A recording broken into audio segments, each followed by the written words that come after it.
¿Qué tal? ¿Cómo están? Estamos ahora en vivo en Divina Justicia, su programa favorito.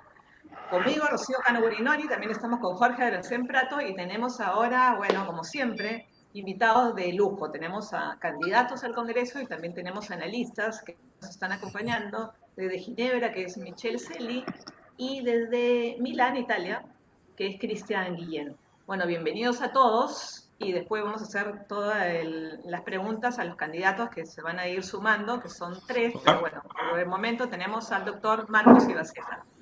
Bueno, bienvenidos a todos, ¿cómo están? Muy bien, muchas ¿Qué gracias tal, Bien, por... Jorge? bien, bien, Rocío, Bueno, ya estamos a escasos 6 días, 5 días del proceso electoral y todavía mantengo la verdad, que todavía mantengo mi dicho de que estos son capaces de suspender las elecciones a como vamos.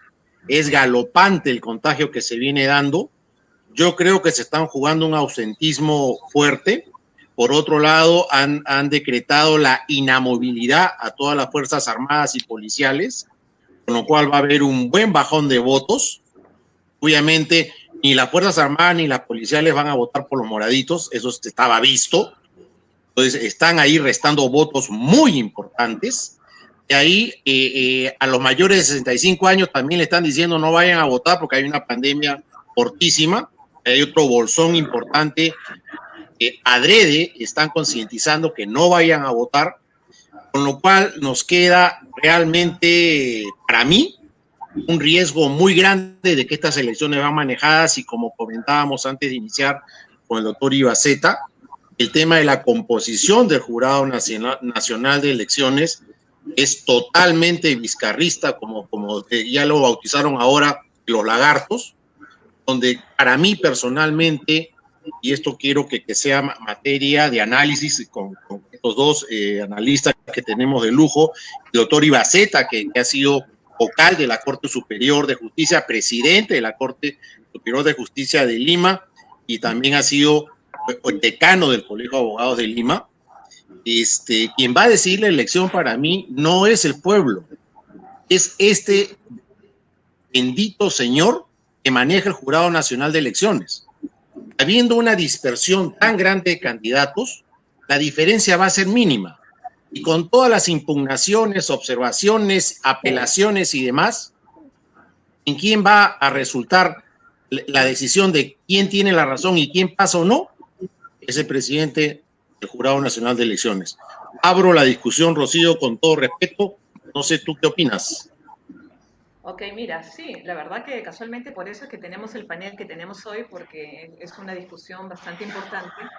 Sin embargo, yo sí creo que van a haber elecciones, que va a haber ausentismo, sí, de hecho, pero que van a haber elecciones, sí, que van a ser trasteadas, vulneradas, no lo sé, esperemos que no, ¿no? Pero bueno, vamos a presentar a los candidatos, mejor dicho, a las personas que tenemos ahora ya en el set, bueno, el set virtual.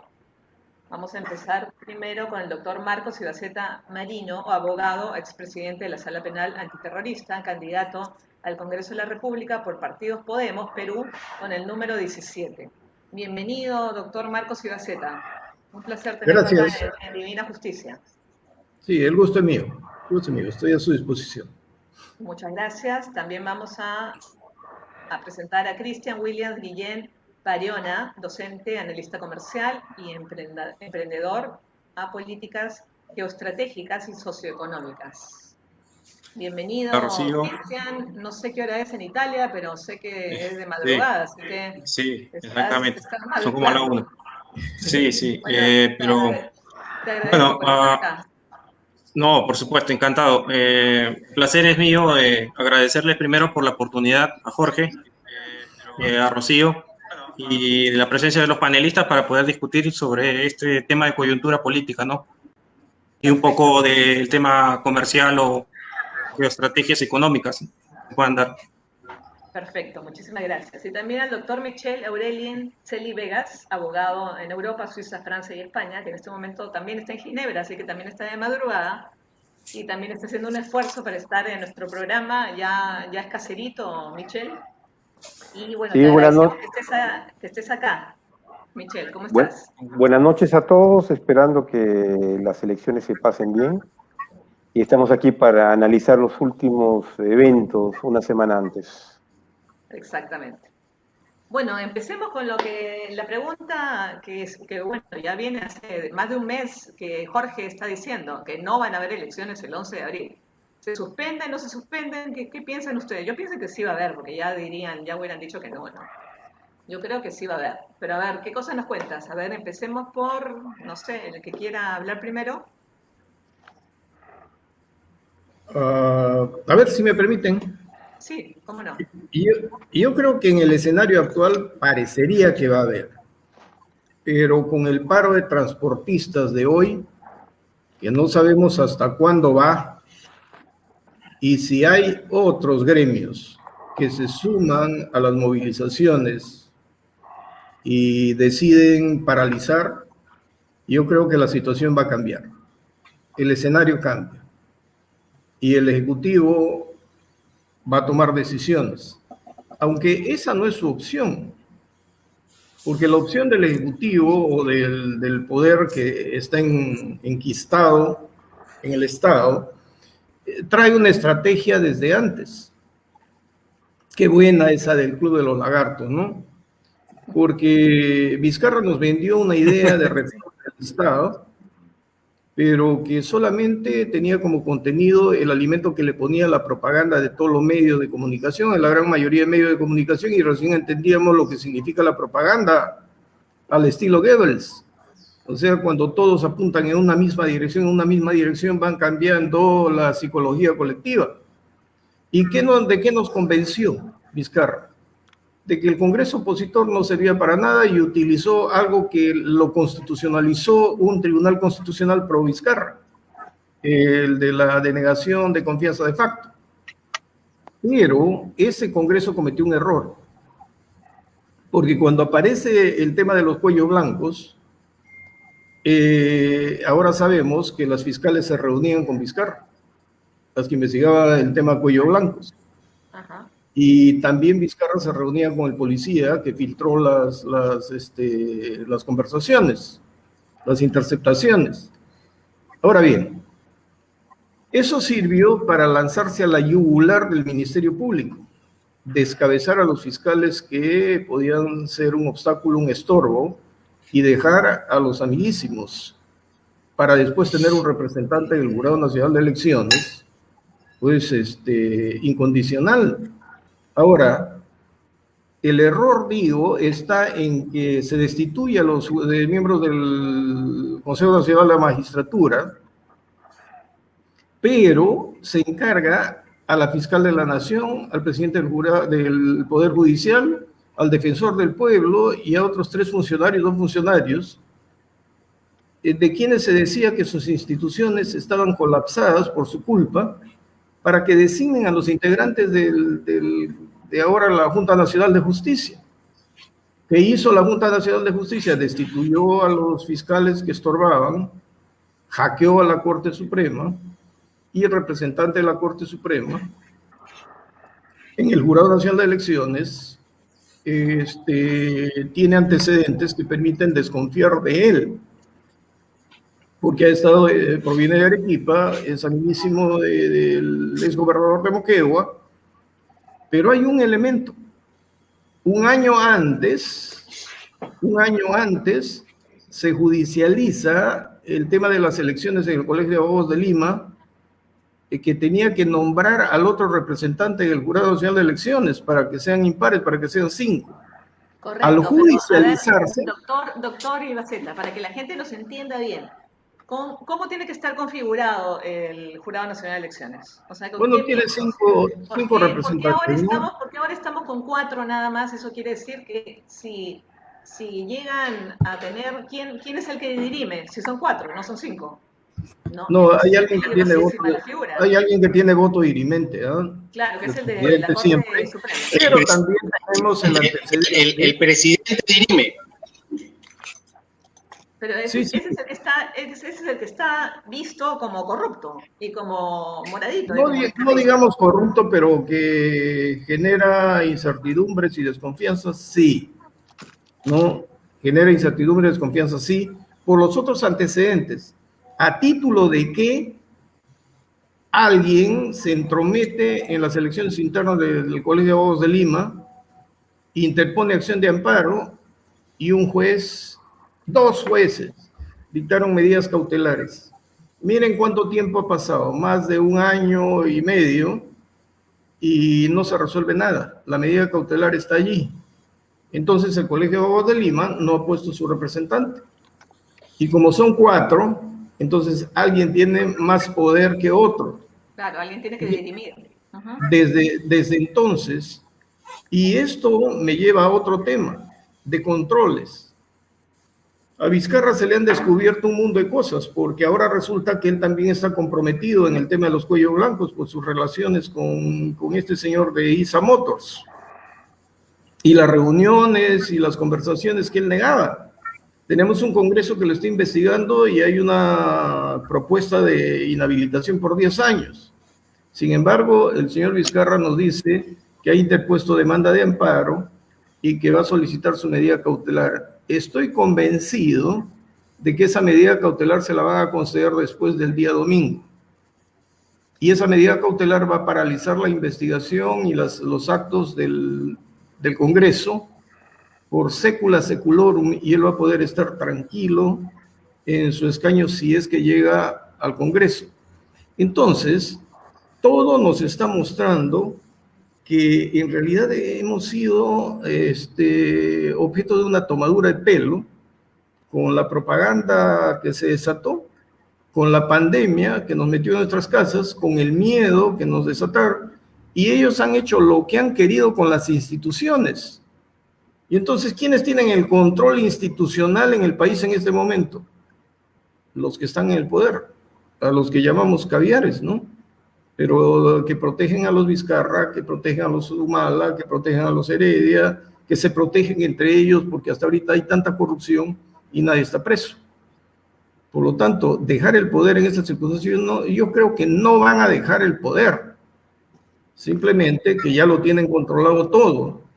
Y cualquier cosa que se le vaya a las manos, judicializan, y con una medida cautelar se aquietó todo. Entonces yo sí tengo... Bueno, doctor, pero lo que está diciendo es corrupción, porque el que utiliza los mecanismos de derecho, es decir, las medidas cautelares, los mecanismos legales para hacer algo tramposo, eso es corrupto. Pero claro que es corrupción, pero se disfraza, pues, con el principio de autonomía institucional e independencia funcional. No sé qué nos van a decir, los jueces son independientes y nosotros respetamos la independencia judicial y la autonomía funcional o institucional. Doctor Ibaceta, pero claro ejemplo de ello tenemos que en realidad quien dio el golpe no fue el señor Merino, fue el señor, la población analfabeta jurídica, que no entiende de leyes, que no ha leído jamás la Constitución, que hablan de cambio constitucional y nueva Constitución y no tienen idea que es una Constitución. Redondeo, quien dio el golpe fue Sagasti, no Merino. Y es lo más increíble. Y da el golpe justamente porque han perdido, como usted menciona, doctor Ibaceta, el manejo. Se quedaban sin manejo, se quedaban sin prensa, se quedaban sin radio, sin televisión, nada. Y eso es lo que necesitan para confundir y seguir embruteciendo lamentablemente al querido pueblo que es analfabeto, en su gran mayoría, disculpen. No hay intelecto, es lo malo. A ver. Y hasta ahora el pueblo cree que el golpe lo dio Merino. Yo no creo que la población analfabeta haya reaccionado por analfabetismo, porque los que han reaccionado no fueron los analfabetos, fueron los cultos, los bien preparados, Por eso, pues, Lo de la digo, el analfabeto funcional que no tiene. No, estoy hablando de Me gente. rectifico y comparto su. No lo he escuchado. El audio No, le he sí, sigue usted, doctor, sigue usted. No, yo No decía, escuchaba la pregunta. yo decía, Que sigue el doctor Ibaceta desarrollando su idea. yo decía que no fue el pueblo analfabeto quien se movió en las calles. Fueron los cultos, los bien educados, los que tienen dinero, los que han ido a las mejores universidades. Pero nos disfrazaron el golpe, pues. Lo de Merino sí era golpe, pero lo de Sagasti no era golpe. Y si Sagasti en una relación de causalidad proviene de un congreso golpista, él tendría que ser golpista. Entonces nos han vendido ahora la idea que ha quedado impregnada en la gente, que no quiere reconocer su error de que el congreso ese ha sido golpista, pero que Sagasti es un presidente demócrata. Oye, no responde a una lógica mínima de alguien que pertenece al sector A B del país. La gente del pueblo acá no ha tenido nada que ver, pero la propaganda estupidiza.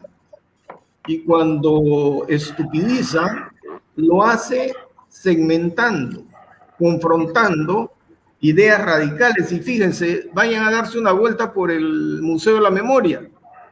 ¿Qué es lo que van a ver allí? Todas las fotografías de la movilización contra Merino y la exaltación de los dos jóvenes que murieron tontamente y que ahora son mártires y ejemplos del bicentenario. Oigan, ¿quiénes fueron a la casa del periodista a impedirle salir a ir a su programa, lesionando la libertad de expresión, la libertad de tránsito?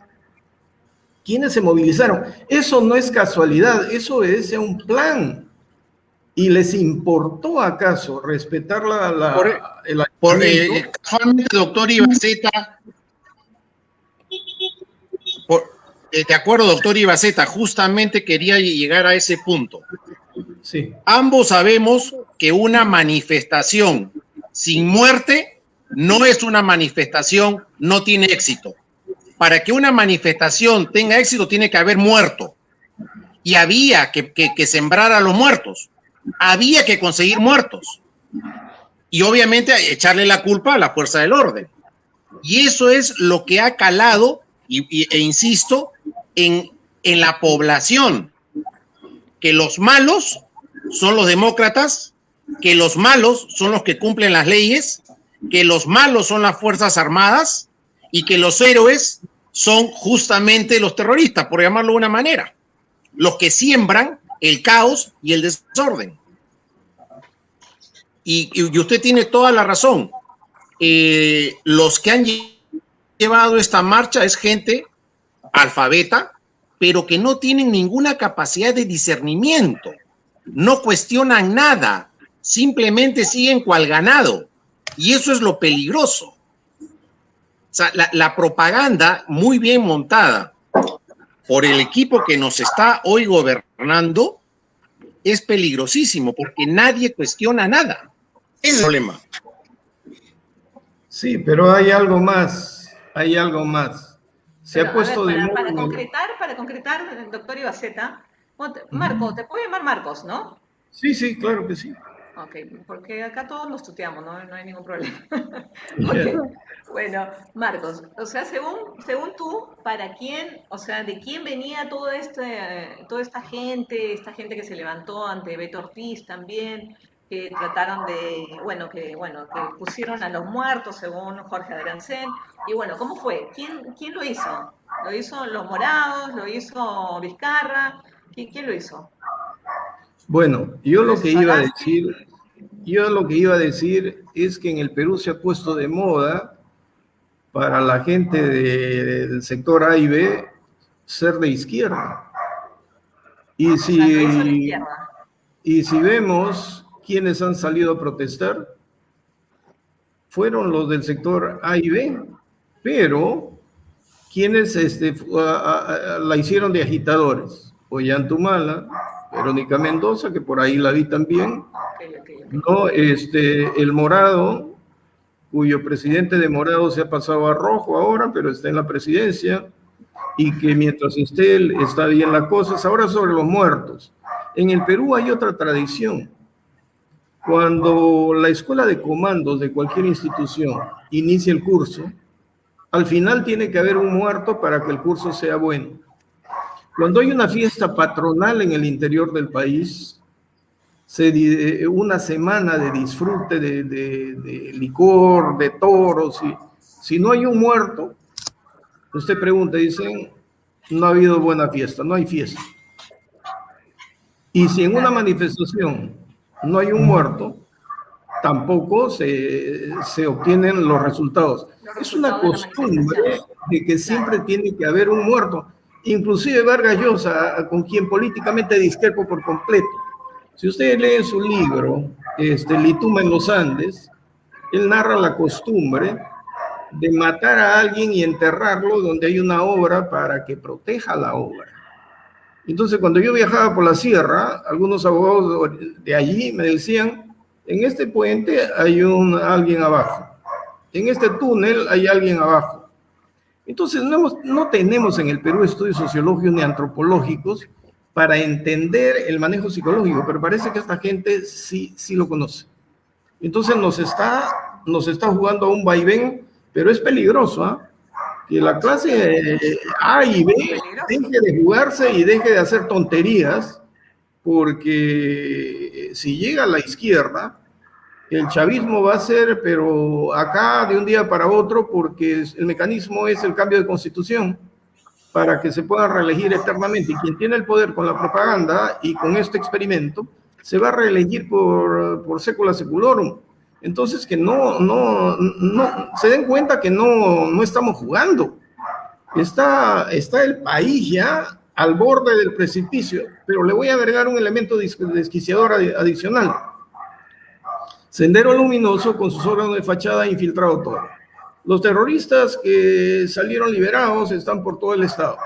Y en el Braem todo el mundo decía es un remanente, ¿no? Que aparece en el Vizcatán, pero se han aliado con los narcotraficantes y ahí es su espacio. ¡No! El terrorismo siempre se alía con la producción de droga.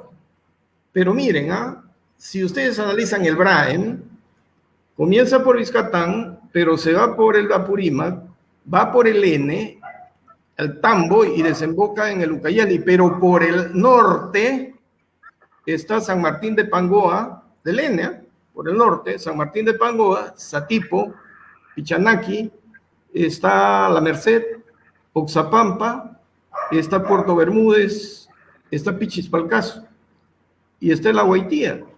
¿Por qué menciono esto?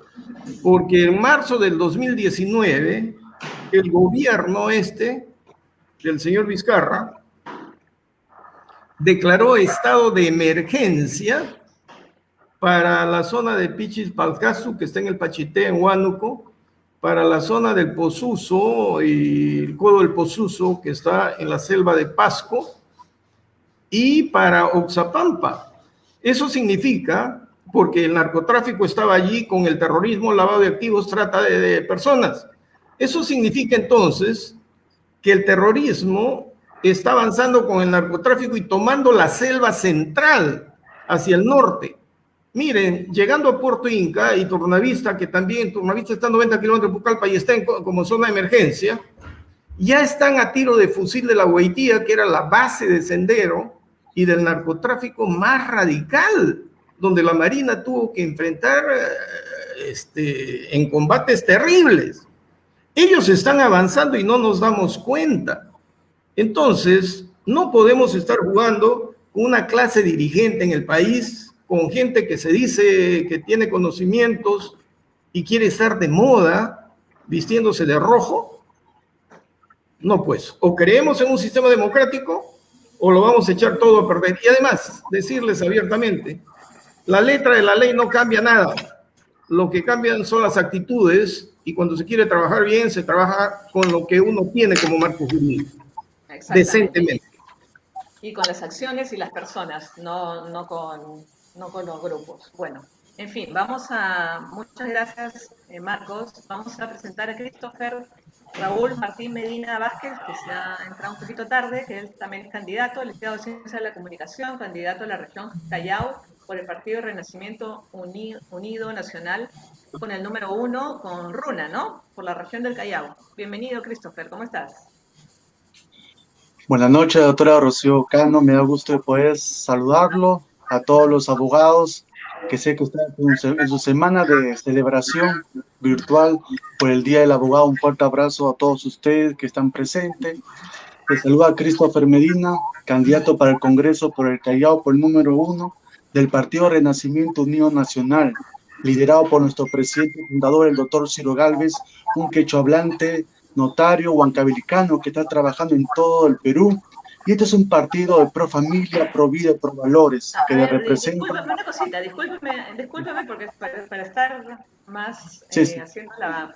¿Por qué no hizo traducción? Yo tengo entendido de que nosotros tenemos dos idiomas, o sea, podemos hablar español e inglés. ¿Por qué perdón, español y quechua?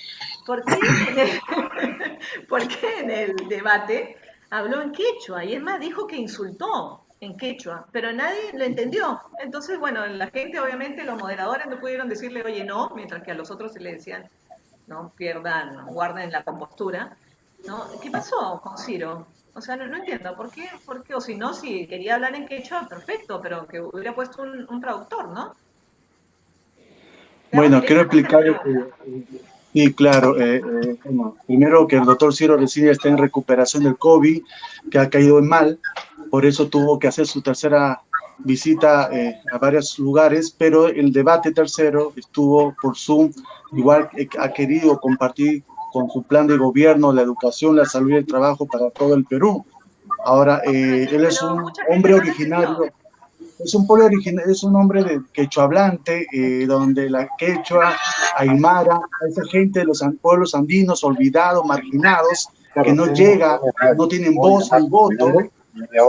El doctor Ciro Gálvez llega a ellos con un lenguaje que no se puso a hablar quechua toda la hora, son palabras cortas, claras, pero también castellana. Ahora, eso que dice que ha sido insulto, ha sido difamación o quiero maltratar, yo no sé, pero dicen son los medios y memes que se ha presentado, pero hay una ética de un pacto electoral donde antes del debate se conversa y se respeta las reglas del juego para que todo esté en orden, si no, hace rato lo hubieran sacado. Ahora, si no vio traductorio, bueno, él ha hecho, eso fue un detalle que es muy bueno y hay que siempre tenerlo en cuenta, pero llegar a todo el pueblo peruano, a la costa, Sierra y Selva, donde son gente que también tiene derechos de voz y voto. Por eso es ese candidato del pueblo. Me parece perfecto, pero en verdad yo no lo entendí.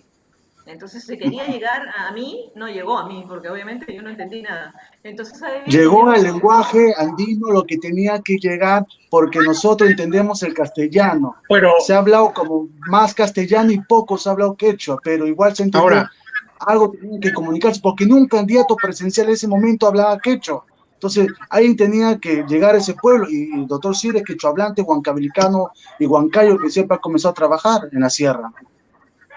Ok, ya. Vamos a darle entonces, ¿qué te parece? Ahora, para mí, con todo respeto, sí, estoy de acuerdo, pero solamente para redondear, para mí, con todo respeto, de debate no tuvo nada, porque nadie pudo confrontar y solamente fue un mero circo, tuvieron insultos, pero no hubo nada de esencia. Y justamente diciendo esto, exactamente que Cristian y Michael nos puedan contar desde la óptica en que está cada uno, qué es lo que ellos perciben desde el extranjero y la comunidad peruana en la... Adelante, señores. Exactamente. A ver, Michelle, cuéntanos, Sí. ¿cómo ves tú todo esto? Yo sé que sigues paso a paso, igual que Cristian, paso a paso estas elecciones, ¿no? Ustedes también van a votar en sus respectivos sitios, pero ¿cómo has visto el debate? ¿Cómo ves todo esto? ¿Van a haber elecciones, ausentismo? Lo que ha dicho Marcos, súper importante, el terrorismo. Si nos vamos a la izquierda va a volver el terrorismo, porque más o menos nos ha querido decir eso. ¿Qué piensan? A ver, empezamos por Mira, Nacho.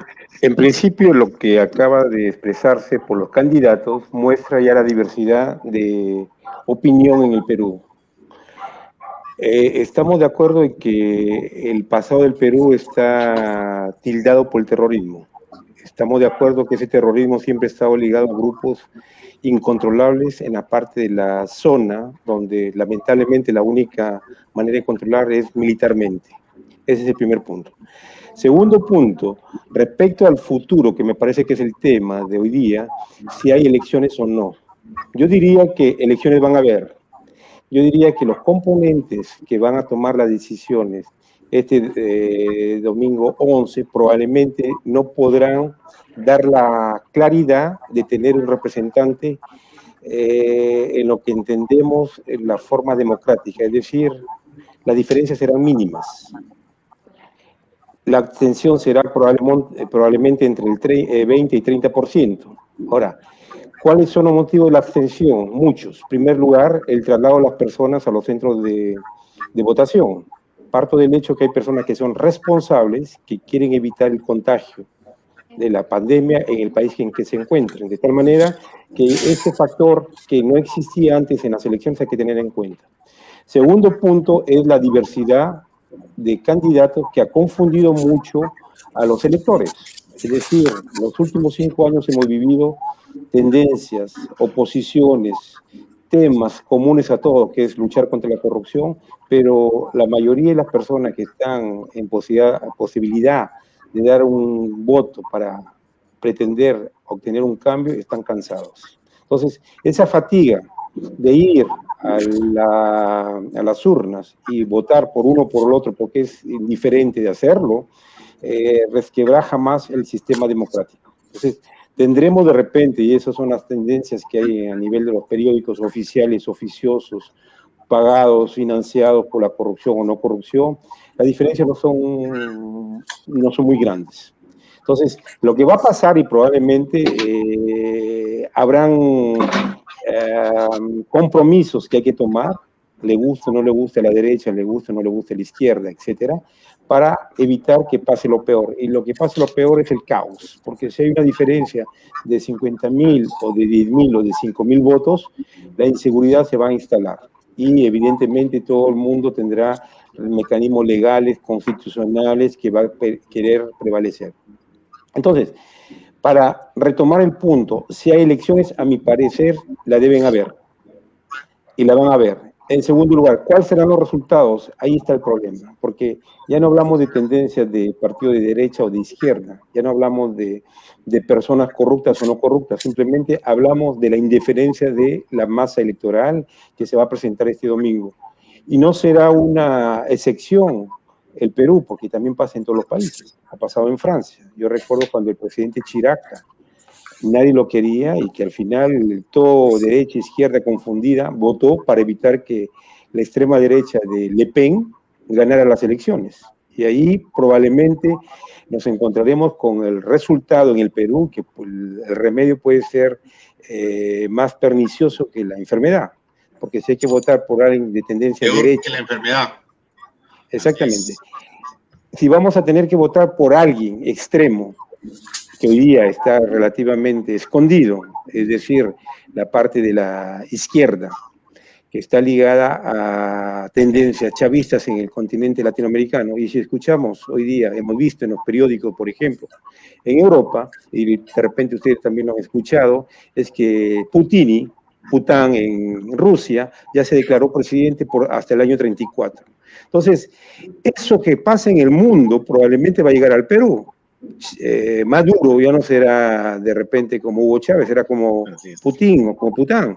Y en el Perú, en la zona andina, habrán líderes que van a proclamarse de la misma manera porque hay ejemplos. Ahora, ¿eso qué es lo que esconde? Esconde que detrás de esa realidad formal, oficial, democrática y con instituciones que defendemos mucho, hay una realidad que prácticamente todo el mundo lo olvida, que es el problema sanitario. Y quiero que le diga una cosa, ese problema sanitario que ahorita en el Perú es gravísimo, En Europa también es gravísimo, pero los países lo tratan de manera diferente. Ahora, en este momento, por ejemplo, la mayoría de personas en el fin de Semana Santa se ha ido a España. ¿Por qué? Porque en España, específicamente en Madrid, los bares están abiertos, las playas están abiertas. En cambio, en Francia tenemos un confinamiento que ha empezado el día de hoy, que se han cerrado escuelas. Igual ha pasado en Alemania. Entonces ya vemos que en países donde las estructuras están sólidas, que es prácticamente países europeos, ya ese tipo de comportamiento diferente, sin entrar a analizar el comportamiento individual de las personas que son de manera irresponsable, y lo encontramos en todos los países. Aquí estamos viviendo una lucha todos contra todos, sálvese el que pueda, y aparece la estructura formal de ese cambio teórico que hay que hacerse con elecciones, y probablemente el periodo después del 11 de abril será un periodo inestable, no porque las autoridades no tengan planes, los tienen planes teóricamente, que son irrealizables, evidentemente. Será inmanejable probablemente la situación por el hecho de que todo el mundo tentará su última chance por vía judicial. Yo respeto muy bien la posición de los candidatos, yo respeto muy bien la situación de los partidos, pero estamos en una coyuntura en la cual todo el mundo ve los intereses personales, y por eso, esa es una de las preguntas que yo quisiera hacer a los dos intervinientes en este momento. Como candidatos, los dos reflejan lo que es el cambio de la estructura política en el Perú. Es decir, por lo poco que he leído, han cambiado de organización política para presentarse en una u otra elección. Yo quisiera preguntarle a los dos candidatos exactamente qué es lo que les ha llevado a cambiar de agrupación política y qué es lo que ellos experimentan como cambio al pasar de una organización a la otra. Ahí por el momento me detengo. Gracias. A ver.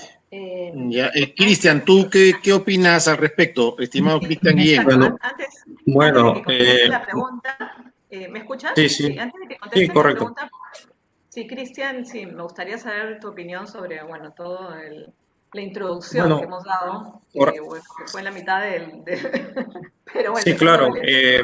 Sí, Cristian. Bueno, empezando por el caso de las elecciones, prácticamente se vieron estrategias, ¿no? Estrategias de cada partido, y dentro de ello se incluyó, puede decir, el escenario en quechua, ¿no? La diversidad de culturas que tenemos en nuestro país, rica, pero yo creo que esas medidas debieron prevenirse y debió tomarlas los medios de prensa, o en este caso el Jurado Nacional de Elecciones.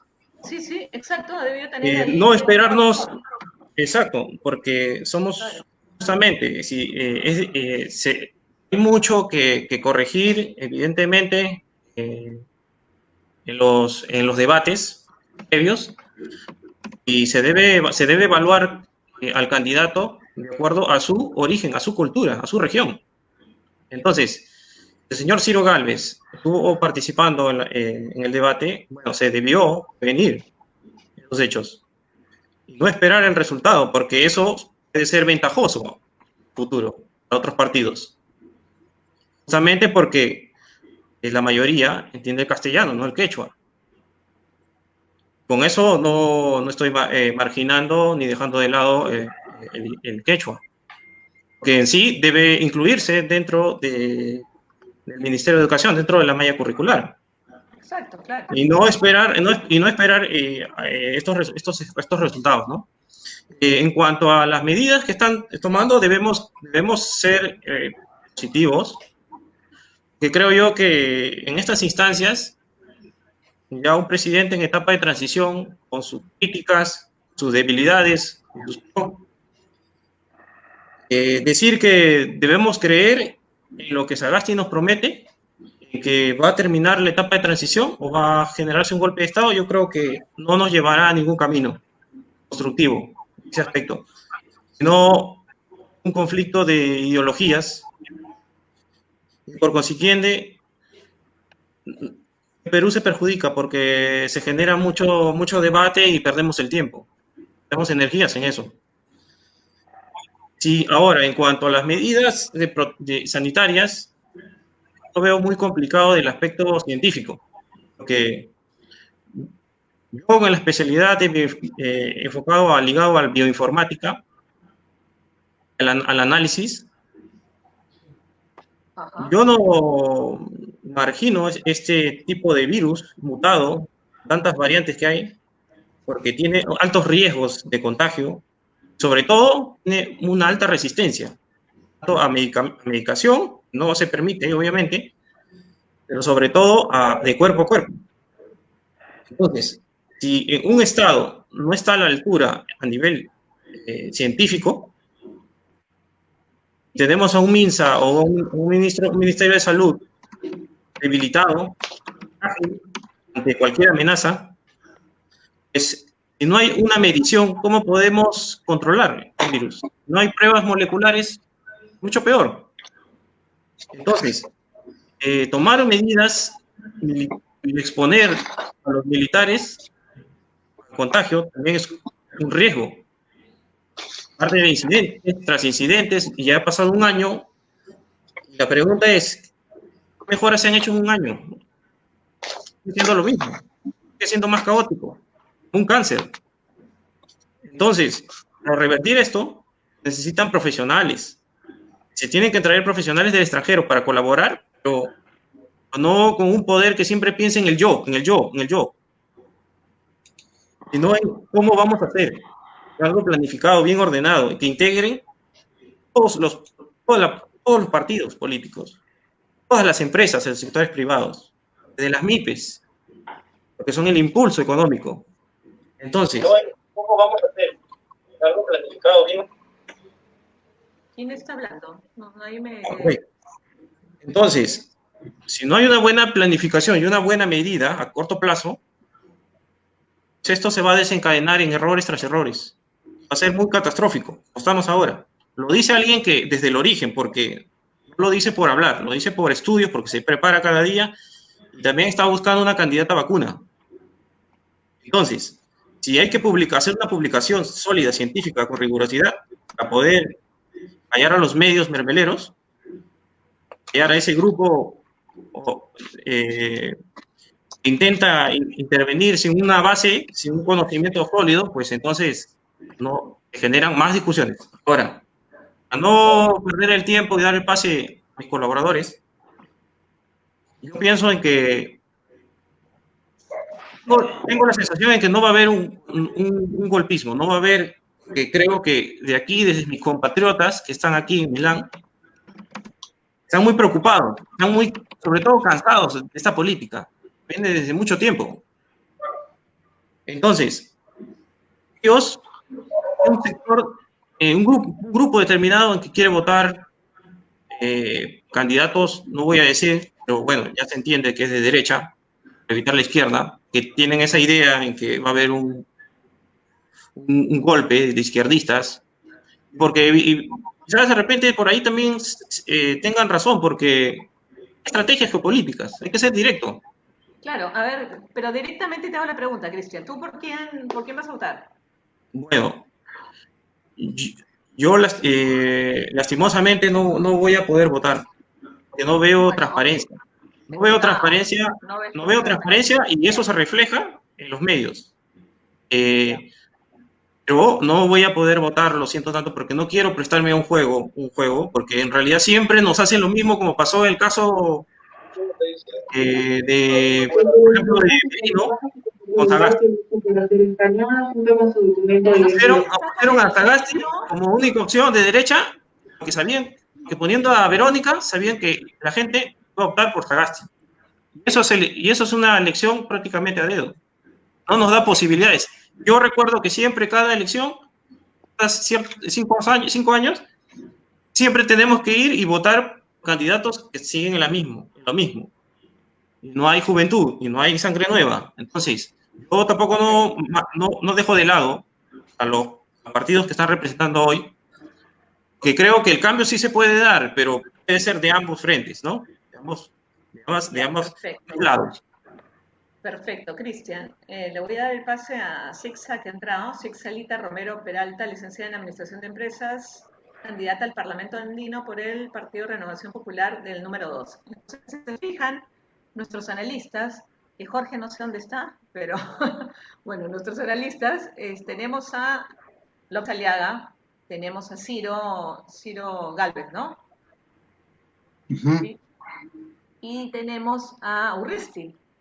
Entonces, bueno, que pueden ser futuros presidentes del Perú. ¿Qué opinas, Michelle, con respecto a esto? ¿O qué pregunta le harías ya a los tres de una vez? Porque creo que Sixa tiene otro compromiso, así que solamente para que entre un ratito y de ahí lo hago entrar a Jorge, porque creo que es por el tema de que somos muchos en el programa, entonces no me están dejando dar personas entre. Así que una pregunta directa a Sixa, que es de López Aliaga. Sixa, ¿nos escuchas? Bienvenida.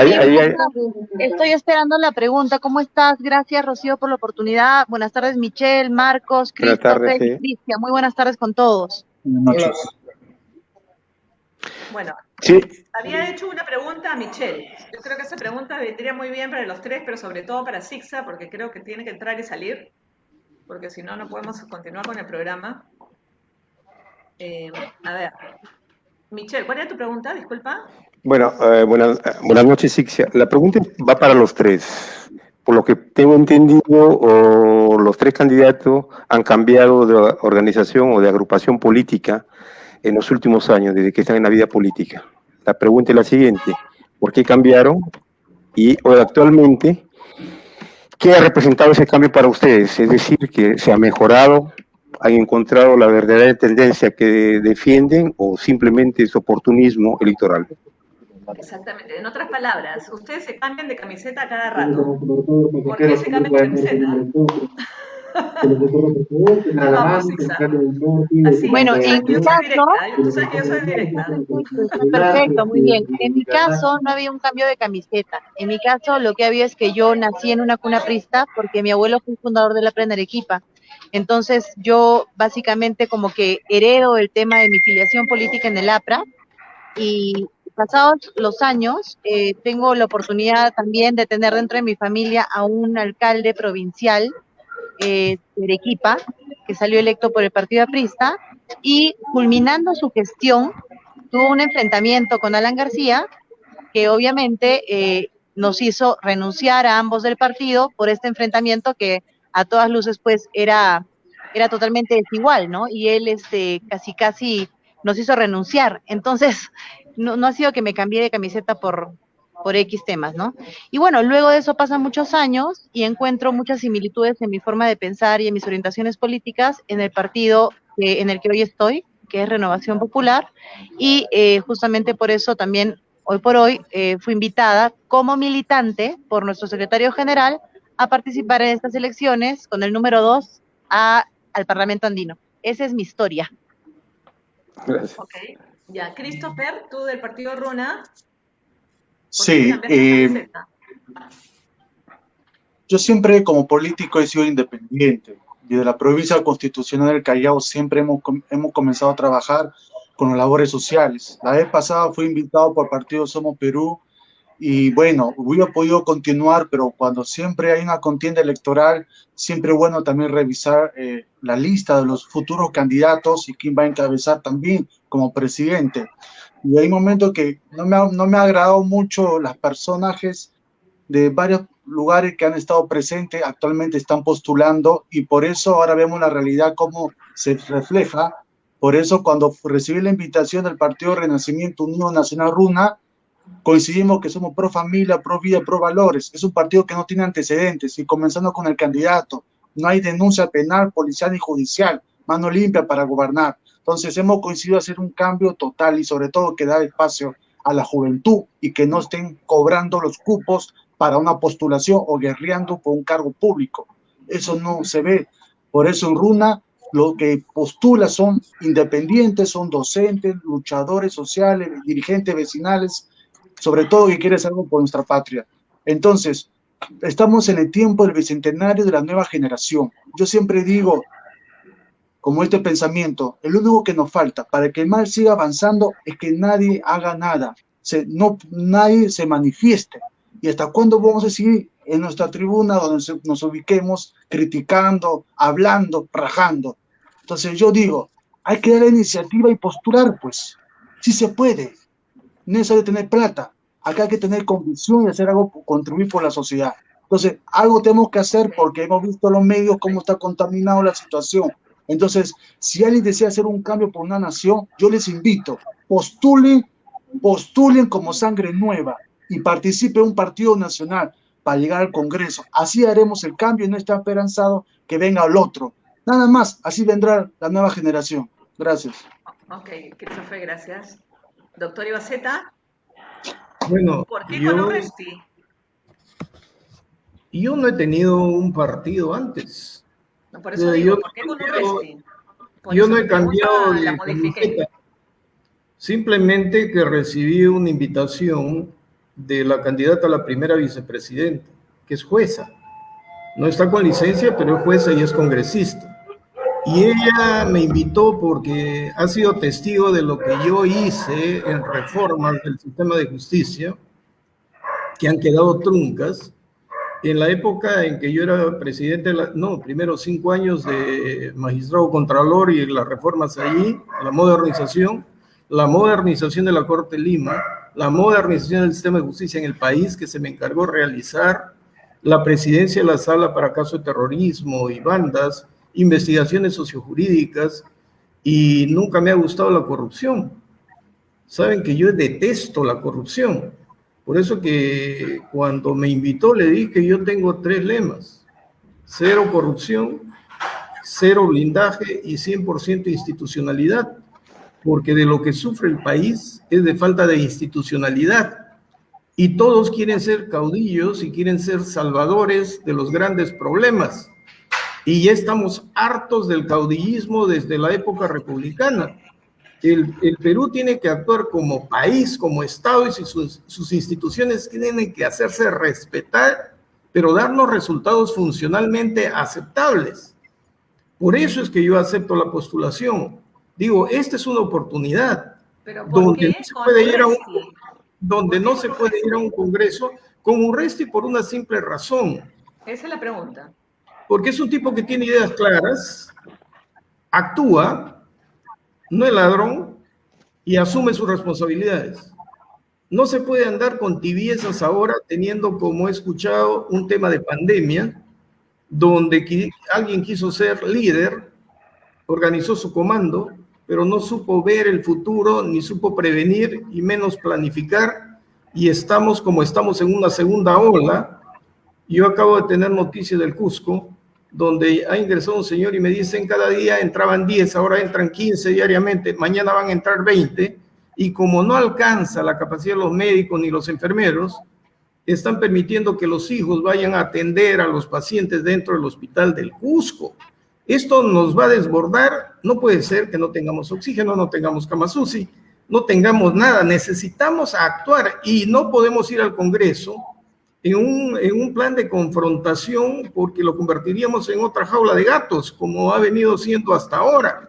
Si no nos ponemos de acuerdo para que la institucionalidad funcione en el país, sí voy a creer que somos un Estado fallido.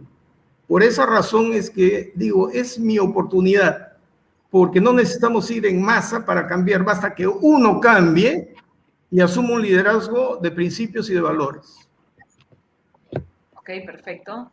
Jorge, te fuiste y volviste. Cuéntanos, ¿vas a hacer alguna pregunta? Jorge. Dime, no sé por qué voy saliendo ahora. La pregunta es, Christopher, ¿por qué tu partido quiere cambiar la Constitución? Es el peor momento para tocar la Constitución, donde va a estar totalmente fragmentado el país. De ahí sale un Frankenstein, como bien decía, creo que Michael o Marcos, cambiamos la Constitución y solo Dios sabe en qué terminamos. Es el peor momento para pensar en siquiera tocar una coma en la Constitución, porque no sabemos en qué termina. Bueno, Bueno, parte del plan un segundo, de Christopher. trabajo del gobierno de Christopher, Roma. Sí, un segundo antes que contestes, quiero decirle a todo el mundo que esto está saliendo también por Facebook Live. Así que los que no pueden ingresar, porque parece que no nos dejan entrar a más de 6, y tenemos a Sixa y a Jessica Yuta allí en standby, pueden hacer las preguntas que después ellos pueden contestar en Facebook o hacerlos pasar unos minutitos antes del programa para que terminen de hacer su exposición. Nada más quería hacer esa aclaración. Gracias, Christopher. Adelante. sí, mi estimado Adrián Sen, para hacer una nueva constitución tiene que pasar por primero por una asamblea constituyente. Y el partido Runa, como un partido que quiere revisar esta constitución, sea en su totalidad o parte, a que sea una reforma, se hará. Porque acuérdense que solamente se ha privilegiado un grupo de poder y de congresistas de los años 90, bajo sus propios intereses, comenzaron a formar esta constitución en 93, que más favorece a las empresas transnacionales, a la gente empresarias y gente de clase dominante y alta. Si hay que volver la Constitución 79, o hay que variar, o hay que construir algo nuevo, se hará, pero hay que evaluarlo con el equipo técnico y profesional jurídico que en ese momento le estarán aplicando. Sí, hay una idea que la gente está pidiendo cambio total, constitución o parcial, pero se tiene que revisar, mi estimado, porque de ahí viene el progreso, el fracaso del Perú, como de todos los peruanos. Entonces, de esa manera, estamos yendo a un bicentenario. Sí, mal en la educación, mal en la salud, paupérrima, la inseguridad y la corrupción es muy alto índice. Pero tenemos que comenzar ya a entrar para ya fijarnos de aquí, del bicentenario, hasta las próximas generaciones. Y si hay que recuperar, se recuperará, o hay que cambiar totalidad, se hará, pero bajo los especialistas indicados, que ya en su momento se va a evaluar, porque todos los partidos están pidiendo el cambio de la Constitución o un referéndum, ¿no?, de participación ciudadana, sea de derecha hasta de izquierda, todos están pidiendo hasta el mismo centro. No, mi estimado Christopher, no es exacto. Solamente, los partidos de izquierda son los que están solicitando el cambio de Constitución. Los partidos llamados de derecha, lo que están diciendo, sí, habría que ver, hay que en todo caso corregir, pero justamente eso, dar el salto a integrarnos a esta economía. Ese es el tema, o sea, te aseguro, con todo respeto, que muchos de los que profesan cambio de constitución ni siquiera la han leído. Eso es lo peor. Bueno, yo quiero, pero como digo, son ya los especialistas, las personas técnicas que en su momento jurídicamente va a comenzar a evaluar, hermano, y según la situación, nosotros dependemos del pueblo. Si el pueblo desea hacer un referendo o se haga cambios en el tema legislativo, se hará, se tendrá que aplicar, porque todo lo que tenemos acá actualmente, mira cómo está el sistema, y tenemos que comenzar a hacer una revolución republicana. Entonces, de esta manera, tenemos que ver la participación y los cambios que sean necesarios, pero todos lo están diciendo, en todos los candidatos, sean camuflados o sean de vientre de alquiler, siempre están mostrando la nueva constitución. Bueno, posiblemente tu parte vea que estamos en una crisis, pero ya se verá. Nosotros creemos que en principio hay enmiendas que se pueden hacer, pero no podemos estar perdiendo el tiempo en discutir reglas cuando la gente se muere de hambre y se muere de pobreza. Hay que ver las prioridades, ¿eh? En segundo lugar, siempre en la historia de caudillismos que hemos tenido, cada caudillo ha generado una nueva constitución. Somos los campeones de las constituciones y hay una mala costumbre en el Perú de creer que una constitución va a cambiar el modo de comportamiento. Y el otro tema es que siempre las constituciones o han servido para legitimar una dictadura o han sido necesarias para retornar al sistema democrático después de una dictadura. Si no, veamos la del 79, ¿no? Y veamos la del 93. Es lo mismo. El asunto está en que han generado riqueza o no han generado riqueza. La del 93 supuso una generación de riqueza. Una cosa es que el tema macroeconómico haya sido beneficioso, pero los gobernantes no supieron redistribuir. Eso no es culpa de la Constitución. Eso es porque en el Perú faltan políticas de Estado. No existen políticas de Estado, o existen políticas de gobierno donde todos quieren ser los salvadores. El otro tema que yo escucho es que la Constitución del 93 es fujimorista y por lo tanto es la culpable de todos los males. Pero han pasado 21 años, del 2000 hasta acá, y nos hemos llenado de ladrones más expertos que los ladrones del 90, que los ladrones del 80 y que los ladrones del 70. Y que la gran corrupción se ha presentado de una manera tan inhumana porque se desató para enriquecer a los funcionarios a costa de la muerte de miles de peruanos. Porque para comprar mascarillas, para comprar camas, para comprar oxígeno, hasta para comprar las vacunas, y no se tomaron medidas, todo era corrupción y no teníamos capacidad de controles. Entonces, lo que nosotros tenemos que apostar es a dar la institucionalidad, a ponernos de acuerdo en políticas de Estado que satisfagan a la población, no que satisfagan ideologías ni a un lado ni al otro lado, que satisfagan a la población porque le dan resultados. Hablamos de presupuesto por resultados y nadie tiene idea de qué cosa es presupuesto por resultados. Y no tenemos controles de resultados. Por lo tanto, los controles previos y concurrentes no funcionan y tenemos que estar en controles posteriores cuando ya el hecho está consumado. Y en el control posterior entra el Ministerio Público y el Poder Judicial, que se demoran 8 años más y nadie disuade a los nuevos corruptos y los nuevos ladrones. Por lo tanto, eso no es culpa de una constitución. Algo está fallando en nuestra educación, en nuestra formación, en buenos ejemplos. No hay buenos ejemplos, pues. Bueno, no hay buena educación, definitivamente, ¿no? Tenemos una pésima educación. O sea, la educación no está llena de valores ni nada de lo que debería estarse, al contrario. Pero te digo una cosa así básica. Si tú no cambiarías la Constitución, ¿se harías una reforma en el Poder Judicial o no?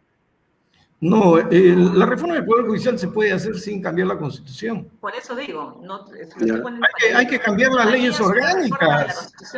Hay que cambiar las leyes orgánicas y exigir resultados. Y si no nos dan resultados, hacer que también cambiar la ley orgánica de la Junta Nacional de Justicia para que sepa dónde tiene que poner el dedo. Ahorita se está persiguiendo jueces por su función jurisdiccional, pero no se ve el área de gobierno donde no hacen nada. Y el juez es una víctima del sistema, no le dan buenos servicios, no le dan equipo, no le dan personal, no le dan nada. Y sin embargo devuelven presupuesto al final del año. Entonces tenemos que cambiar nuestro chip, nuestro modo de ver las cosas. Rocío, si me permites. Sí, un segundo, solo que le voy a dar la palabra a Jessica Yuta, que nada más tiene que hacer una mención, una pregunta y sale, ¿no, Jessica? Porque está también con un montón de cosas, como todo el programa de hoy día que ha estado muy movido. Jessica, ¿me escuchas? ¿Sí? Ok. Bueno, es ingeniera. Sí, amiga, te escucho. Estaba muteada.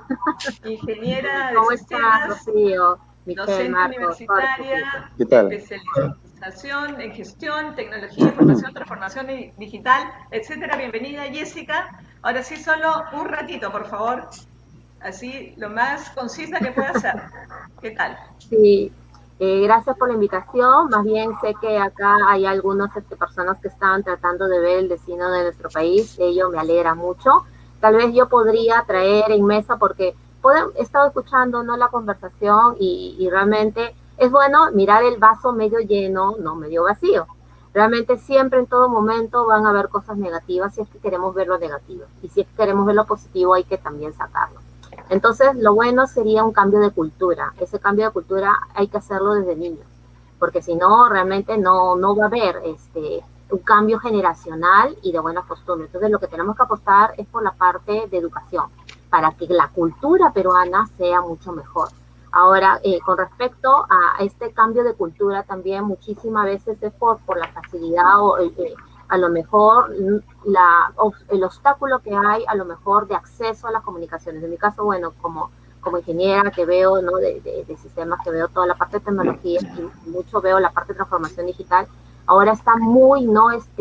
Viéndose ese tema de la transformación digital. Entonces, ¿cómo podemos hacer nosotros para poder hacer esa transformación digital, no solamente en el Estado peruano, que ahora incluso ha salido un plan nacional de transformación digital que estamos empezando por la parte del Estado, sino en general, en todo el Perú? Entonces, tal vez me gustaría, ¿no?, que se pudiera conversar sobre ese punto, ese tema, porque realmente ¿Cuál sería tu pregunta? ¿Cuál ayuda sería tu mucho pregunta a a los mejorar. candidatos? Sí, Rocío, te escucho. ¿Cuál sería la pregunta a los candidatos? Correcto. Entonces, eso es justamente tomando ese preámbulo de que la tecnología ayuda y que ahora estamos mucho en el entorno digital y que hay muchos puntos en el Perú que no hay, ¿no es cierto?, esa facilidad de acceso, además de que también en provincias sabemos que a veces se da la prioridad de la educación, no tanto a las mujeres, sino más a los hombres, porque dice, no hay un tema en el cual dicen la mujer, ¿no es cierto?, es muchas veces atendida por el hombre, entonces hay que apostar por la educación del hombre, pero no es así, o sea, debe haber un empoderamiento femenino ya, y debe ser algo como ya algo cimentado, no solamente como algo de cliché, que algunos lo toman, ¿no?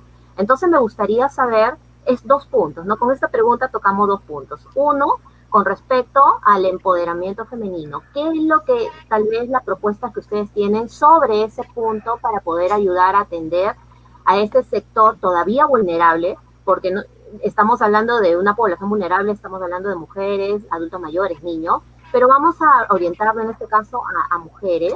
Y el otro punto es, en general, ahora sí, ¿qué es lo que están contemplando ustedes para la parte de la transformación digital, para este cambio tecnológico o esta adaptación del Perú a este cambio tecnológico que ya estamos viviendo? Que tal vez antes no nos damos cuenta, pero con esto, lo del COVID, nos hemos dado cuenta sobre todo que en el Perú hace falta todavía apostar más por ello. Entonces, me gustaría saber las opiniones, ¿no?, de las personas que están acá dando sus propuestas y también de los analistas, ¿no?, que están invitados. Así que eso sería por mi parte. Muchas gracias, Rocío. Esa es mi pregunta ciudadana. Muchas gracias. Gracias, Jessica. Un besote y voy a hacer que ingresen candidatos. Muchísimas gracias, muy bien, amiga. Jessica. Hasta la próxima. Nos vemos. Chao, amiga. Adiós. Adiós. Gracias. Gracias. Gracias. Bueno, vamos a hacer ingresar Bueno, puedes ir empezando, Marco, que estás ya acá. Bueno, cómo no. Sobre la tecnología. Yo era juez contralor en el 90 y en esa época hablar de informática en el Poder Judicial era una utopía. Sin embargo, el jefe de control me encomendó crear el área de informática, pero no me dieron un centavo, porque en el Poder Judicial los órganos de gobierno no entendían qué era eso y no pusieron ni un sol en el presupuesto. Tuvimos que inventar cosas, investigar. Yo me convertí en uno que diseñaba, pero con estudiantes de institutos tecnológicos. Doctor ¿Sí? Ibaceta, no sé si puede apagar el Facebook porque se está escuchando un eco. No, yo no tengo Facebook. Entonces, ¿quién está con el Facebook prendido? Porque se está escuchando el eco de lo que estamos No, hablando. stream. Sí, estamos en StreamYard. Sí, no tengo Facebook. Bueno, entonces, sí, adelante. A ver, más bien lo que voy a pagar es, creo, un No, ya está WhatsApp. mejor, ¿ah? No, sí estamos con eco todavía.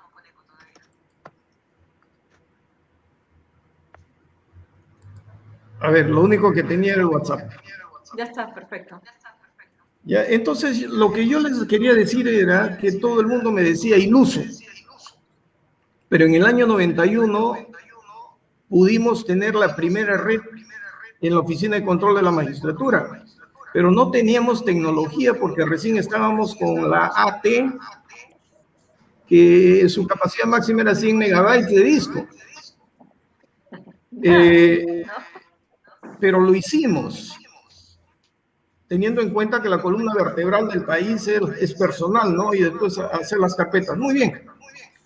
Luego, con el doctor Justi, me invitó a retornar a control para terminar esa tarea.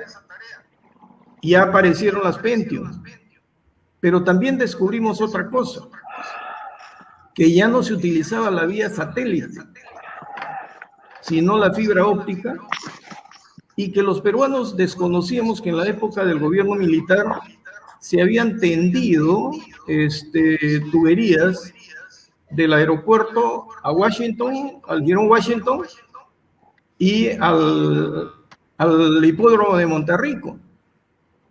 Miren, y en el Perú los ingenieros no conocían. El ingeniero nos dice, nosotros nos enteramos cuando fuimos a una conferencia en Inglaterra, y recién se van a atender, estoy hablando del año 92, 1992, vamos a atender la fibra óptica por esas tuberías, mientras tanto vamos a utilizar lo analógico.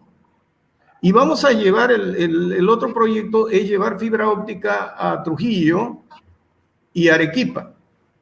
Pero no sé en qué quedaron esos planes, que no se masificaron las redes ni se distribuyeron por todo el país, pero me imagino, porque hay una resistencia a la tecnología que yo soporté en el Poder Judicial.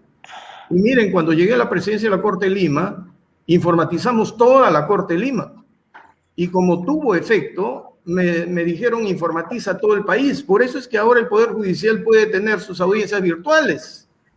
Porque si no lo hacíamos, no podía ser. Pero ¿por qué se opone todo el mundo? Porque la tecnología le da transparencia a los procesos y a los actos. Y la gente tiene miedo a la... te da... Exacto, ¿Sí? eso es lo que te quería comentar, Marco. ¿Por qué nos oponemos? Porque nos da transparencia y nos da poder, porque tenemos acceso a información. Entonces, el mediocre quiere que todos sean mediocres para gobernar él y no acepta que haya alguien con poder. Y el poder, ¿qué es el día de hoy? La información. Así de básico. Así lo veo yo, al menos, Marco. Sí, pero teniendo tecnología, tenemos una ley de transparencia que no funciona porque los procesos no están al alcance de la población. Pero si tuviéramos tecnología y la ley de transparencia funcionara a plenitud, tendríamos los sistemas de control previo y concurrente mucho mejores y más efectivos. Pero no los tenemos. Entonces, en este momento, tenemos que apostar a ser un país tecnológicamente avanzado, porque toda nuestra serranía, nuestra selva, está fuera del sistema. Seguimos pensando que las grandes ciudades, ni siquiera en las grandes ciudades. Ese es un plan que tiene que funcionar porque no tenemos alternativa. Y el empoderamiento de las mujeres, yo lo que veo... Pero, claro, el tema de las mujeres, eso es lo que voy a decir, pero un poquito más corto porque ya nos estamos quedando sin tiempo. Yo lo que veo es que cada día que pasa, las mujeres asumen más responsabilidades y tienen más oportunidades. Cuando ingresamos a la universidad, el 5% eran mujeres, ahora son más del 50%. Entonces, es una cuestión de tiempo nomás para que tengamos a las mujeres gobernándonos, pero sí lo que tenemos que endurecer las leyes es a los acosadores, violadores, que tratan de aprovecharse de sus puestos para violentar a las mujeres y quebrarles su capacidad de resistencia. Y no puede haber discriminación, porque hay igual razón, igual derecho. La mujer es un ser humano y si tiene capacidades, tiene que estar al mismo nivel que otro de sus iguales capacidades, ¿no? Entonces, eso ya es una cuestión, como dijo la dama que me antecedió, cultural, pero también de reglas que tienen que cumplirse. Que no, miren, en el Perú tenemos que dejarnos de hipocresía, pues. Si dictamos normas, hagamos que se cumplan. Bueno, pero, doctor Ibaceta, usted sabe que eso no es así. Tenemos un montón de normas y nada se cumple. No se cumple porque no hay controles. Por eso. ¿No? Así ahí es. Ahí tenemos que entrar. Y ahora la misma pregunta, por favor, Christopher, que, bueno, te repito la pregunta, por si no escuchaste a Jessica, la pregunta era el tema de la digitalización, es decir, cómo estamos en Internet a nivel rural, sobre todo, y el tema si ves o no un tema de discriminación de género en cuanto al acceso a la digitalización, al Internet y todo eso. Es decir, si vemos que las mujeres estamos un poquito más disminuidas, no sé si en la capacidad de utilizar las máquinas o el Internet, sino en el acceso, en tenerlas. Sí, correcto. En un principio he dicho que el partido Runa está enfocado como pro vida, pro familia y pro valores. Y nosotros siempre vamos a estar apostando por la educación, porque todo comienza por una mala educación peruana que está paupérrima y lastimosamente vemos los hechos actualmente. Si queremos contrarrestar la inseguridad, la corrupción, es con una buena educación. Más educación, mejor seguridad, más formación, mejor preparación. Entonces, si hablamos de segundo año escolar virtual, de la era digital, señores, acá, como el Callao, en Ventanilla, en varios pueblos de la costa o de la sierra, hay zonas vulnerables donde no hay wifi. No hay wifi, no hay tablets, no han llegado los laptops o los MyForce. Entonces, no hay equipos tecnológicos.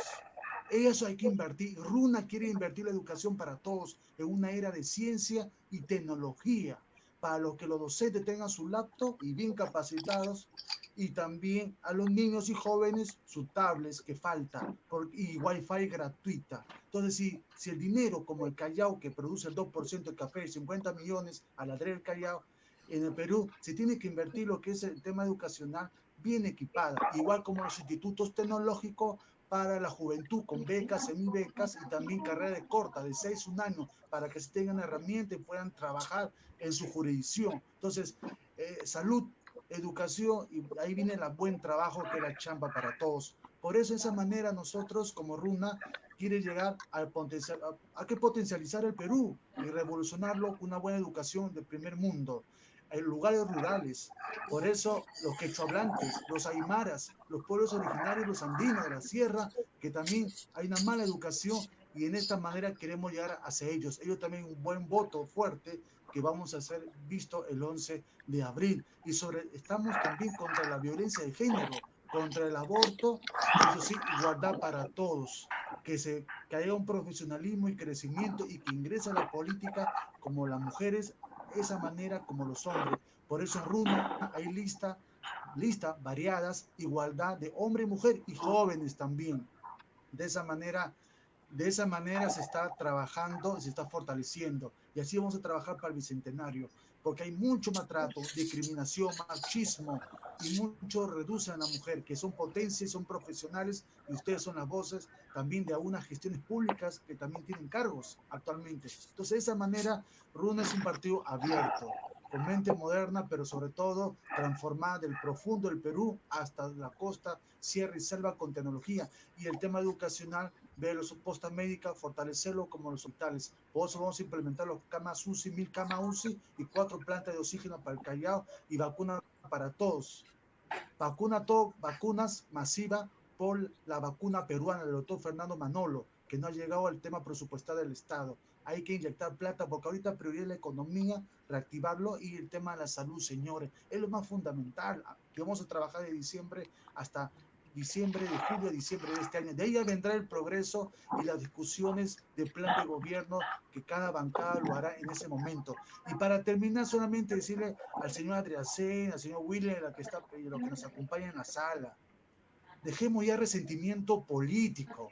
Si hay experiencia, hay capacidad como profesionales, esto va a cambiar, y yo los invito nuevamente, postulemos al Congreso y postulemos todo lo que son las entidades públicas y privadas. Si las cabezas dan un buen ejemplo, que no tengan antecedentes los candidatos y los partidos que postulan, las cabezas, quieren hacer un cambio, un total, postulemos y así vendrá el cambio total. Pero eso que dejemos de no votar, que no voy a votar el 11 de abril, o voto nulo, voto viciado, voto blanco, que eso favorece a otros grupos.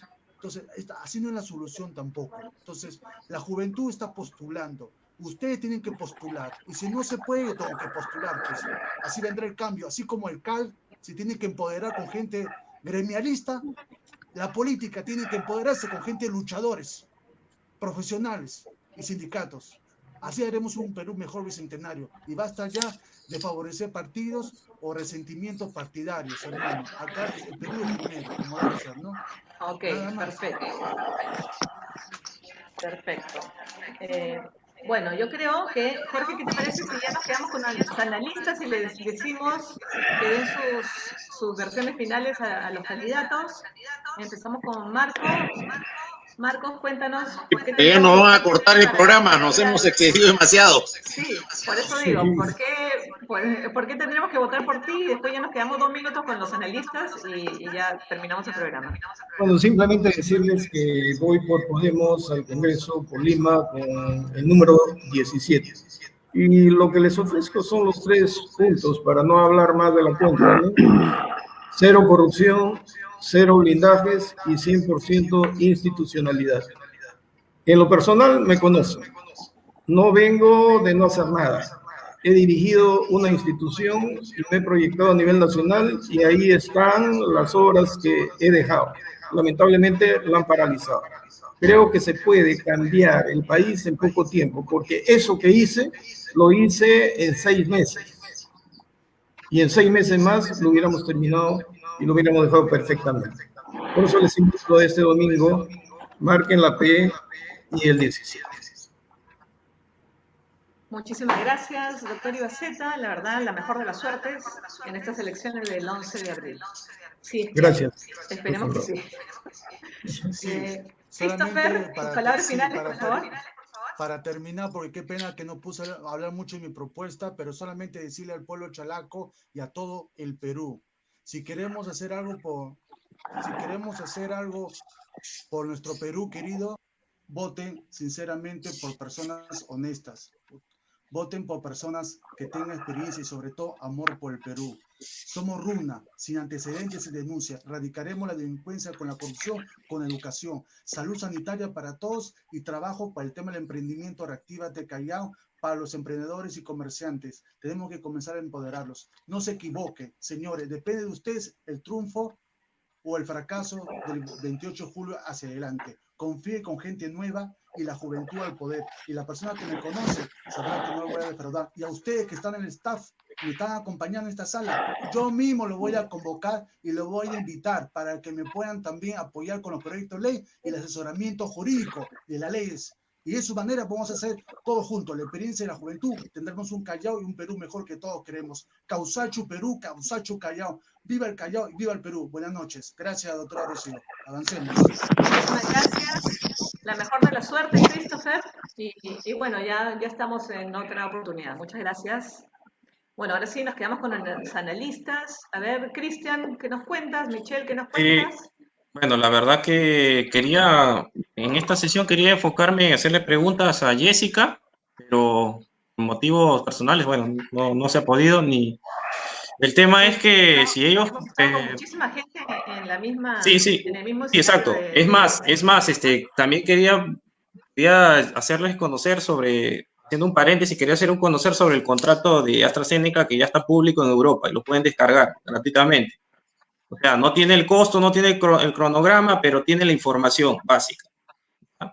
Entonces, esto lo descargan de la página, libre, público, transparente, a ver si el presidente o de repente los líderes pueden hacer lo mismo, imitar lo mismo. AstraZeneca es la vacuna que, bueno, ese contrato creo que primero salió en Argentina, del gobierno peruano, que ya lo había firmado. Correcto, sí, así es. Y luego, después salió ayer en Beto Ortiz, ¿no? Así es, pero esto ya viene desde un tiempo ya, sino que ha habido unos incumplimientos por parte de la empresa con la Unión Europea. Entonces, ya se ha publicado hace semanas, lo puede descargar cualquiera gratuitamente. Eso es que digo, esto puede, al menos por transparencia, al menos no sé, hay un secreto comercial, es obvio que hay un secreto comercial, y un secreto de laboratorio de fórmula, porque también es una propiedad intelectual, y no es que la empresa privada quiera condicionar a un Estado vender su vacuna, pero lo puede vender en cualquier país. Entonces, el punto es que las cláusulas se pueden dar, pero no el costo, ¿no? Ni el cronograma, ¿no? Pero al menos es un paso para que lo pueda imitar Sagasti y lo pueda hacer, ¿no? Quedar bien con el pueblo. Entonces, ahora, en cuanto al tema de educación, la verdad que yo lo veo muy complejo, que si yo para poder evaluar en poner una planta para coches eléctricos, que es mi intención, y le he mandado un correo al señor Martín Vizcarra, está aquí, no miento, aquí está el correo. Entonces, son 2 páginas que le he enviado a él como emprendedor para poder colaborar. Y esto no lo ha sacado la prensa, no lo ha sacado nadie. Entonces, si no hay colaboración, bueno, tendremos que formar parte de la Unión Europea y acceder a los fondos de la Unión Europea y registrarnos en la Unión Europea. Y lamentablemente el Perú no se va a beneficiar en Sudamérica porque las cláusulas son así. Y eso lo pueden verificar. Entonces, si es un trabajo titánico poner una planta, Perú, de marca peruana, con empleo peruano, pagando los impuestos, pero de esa manera poder motivar la economía, y no solo ello, bien tenemos propiedad intelectual. Como científicos también nos desarrollamos motores, entonces, tanto de eléctrico como de hidrógeno, porque esa es la meta. Entonces, ir de la mano con las energías limpias. Ahora, un trabajo titánico en una planta y para una reforma en educación te toma 10, 20 años. O sea, estamos hablando...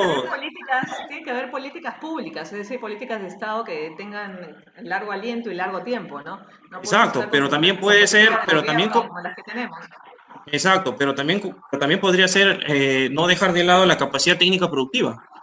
También a corto plazo da beneficios. Entonces, eso se puede consolidar. Entonces, ahora, para rapidito, con el tema de fibra dorsal para la transformación digital, ya hay una estructura, ¿no?, para la fibra dorsal, pero no hay conexión, ¿no?, a zonas urbanas, y lo han dejado, ¿no? ¿Entendido? Entonces, viendo obviamente las noticias. Ahora, en cuanto a empoderamiento de la mujer, respondiéndole también la pregunta, justamente nosotros queremos incluir a la mujer en derechos laborales, incluirlos a la fábrica, que pueda trabajar también. No solo el hombre puede beneficiarse, que también tengan sus derechos. Entonces, luego, en el tema de capacitación y learning, es un programa también muy bueno, que hay escuelas regulatorias que dan los bancos, que justamente yo tenía la experiencia de trabajar en Católica, en la PUC virtual, y ellos trabajan con programas regulatorios, entonces es un éxito. Entonces, Cristian, la verdad que ya no nos da más el tiempo. Yo creo que lo que podemos hacer, no sé si te parece, Jorge, invitar a Michelle y a Cristian para después de las elecciones, para que nos digan más o menos, ¿no?, cuál va a ser el balance después de las elecciones, qué pasará, nadie sabe. No, por supuesto que sí, más bien mil perdones porque esto da para más, pero solamente respondiendo muy rápidamente, Cristian, ¿por qué no te hacen caso? Porque el gobierno socialista es así. El gobierno socialista quiere tener el monopolio, no permite la actividad privada. Jamás vas a tener éxito con Vizcarra, con el gobierno moradito. Fíjate que cambie de gobierno y presenta la propuesta. Pero la verdad, duda es esa. Es verdad, sí, yo apoyo eso, es correcto. Sí. Es más, por eso es que nosotros le hemos dado el tiempo para desarrollarlo allá, pero como visto que no hay oportunidades, entonces nos quedaremos acá. No, y tiene un montón a ver, Michelle, para que terminemos contigo. Mire, yo quería remarcar varias cosas. Bueno, el tiempo es muy tirano. Primera cosa, hemos escuchado la parte de derecha-izquierda. Tomemos el ejemplo del Ecuador, elecciones este fin de semana. Ahí se va a definir más o menos qué va a pasar en ese país. Tomemos el ejemplo de Chile. El 11 de abril era también la fecha del cambio de constitución. Se ha postergado para el mes de mayo, pero habrán elecciones en noviembre. En lo que se refiere a la parte de la pandemia y todo este mundo digital, hay que tomar en cuenta la estructura del país. Imaginémonos un país que está débil, donde no hay estructuras sólidas. Evidentemente que cualquier avance, cualquier efecto de la tecnología no va a tener resultados favorables para la mayoría. Imaginémonos como el organismo, en este momento, la gente que se está muriendo, y he tenido la pena de perder a un hermano hace 2 días a causa de la pandemia, y es básicamente una situación desesperante en la medida de que no hay camas UCI en Piura. Era alguien que se presentó como candidato el año pasado por el partido de Podemos, y con 72 años ha fallecido. Es algo, la impotencia que no se puede tener. Imagínese usted si en este momento la reproducción del virus que está en la zona norte continúa a ese ritmo, llegaremos a Lima y estaremos en una situación en que vacuna o sin vacuna, discusión si es derecha o izquierda, eso ya no le interesará a nadie. Simplemente que como han hablado muchos candidatos dicen, o el peruano se muere con el COVID o se muere de hambre. Yo creo que es una exageración. Yo creo que el problema no solamente del político, el problema también de nosotros que vamos a votar. Es decir, que cuando nosotros tenemos que adoptar un comportamiento responsable de no ir a reuniones, de ponerse la máscara y no lo hacemos, evidentemente que estamos corriendo ese riesgo. Personalmente, uno se vuelve más individualista. Personalmente, cada uno se tiene que cuidar y lamentablemente los proyectos tan bonitos, tan teóricos y tan diversos de los países, yo creo que de los partidos políticos, yo creo que cada uno sacará sus conclusiones al momento de este 11 de abril, pero yo creo que los resultados, si hay que recibirlos con resignación, hay que tener en cuenta que la preocupación vendrá para la segunda vuelta. Si hay esa segunda vuelta, porque yo creo que los compromisos entre los partidos tendrá que tenerse en función de lo que es el país, no en función de 2 o 3 dirigentes. Y ahí quedo, y muchas gracias por todo. Ok, perfecto. En Bueno, verdad, la verdad, no sé, Jorge, si tienes que decir algo, porque te decía me quedó Rocío, muy claro y la verdad que quiero invitarlos para el siguiente martes. Me parece bien, no hay problema, me confirman. Ya los comprometo sí, no, de una yo vez. eso Ajá, justamente a quería los dos. decirle. Como el domingo son las elecciones, obviamente todavía no va a haber con claridad quiénes pasan a la segunda vuelta, pero analicemos esto el próximo martes. ¿Te parece? Perfecto. Ya no hay problema. Sí, sí, Jorge, no se te escuchó nada, pero no te preocupes. Todo el mundo te entendió. Sí, los estamos comprometiendo para el martes de todas maneras. Y bueno, les agradezco muchísimo. Yo sé que ustedes están de madrugada. Buenas noches, descansen. Y bueno, que Dios nos ayude este 11 de abril. Bueno, muchísimas gracias Jorge, Michelle, Cristian Ok, y a todos gracias, nos ustedes que vemos. hoy hemos tenido un súper programa. Les agradezco muchísimo a los candidatos que han venido y muchísimas gracias. Un besote grande y nos vemos el próximo martes en Divina Justicia, como todos los martes a las 6 p.m. con Rocío Cano Guarinani. Chau, besos y cuídense un Adiós. montón. Adiós. Chao, gracias. Chao.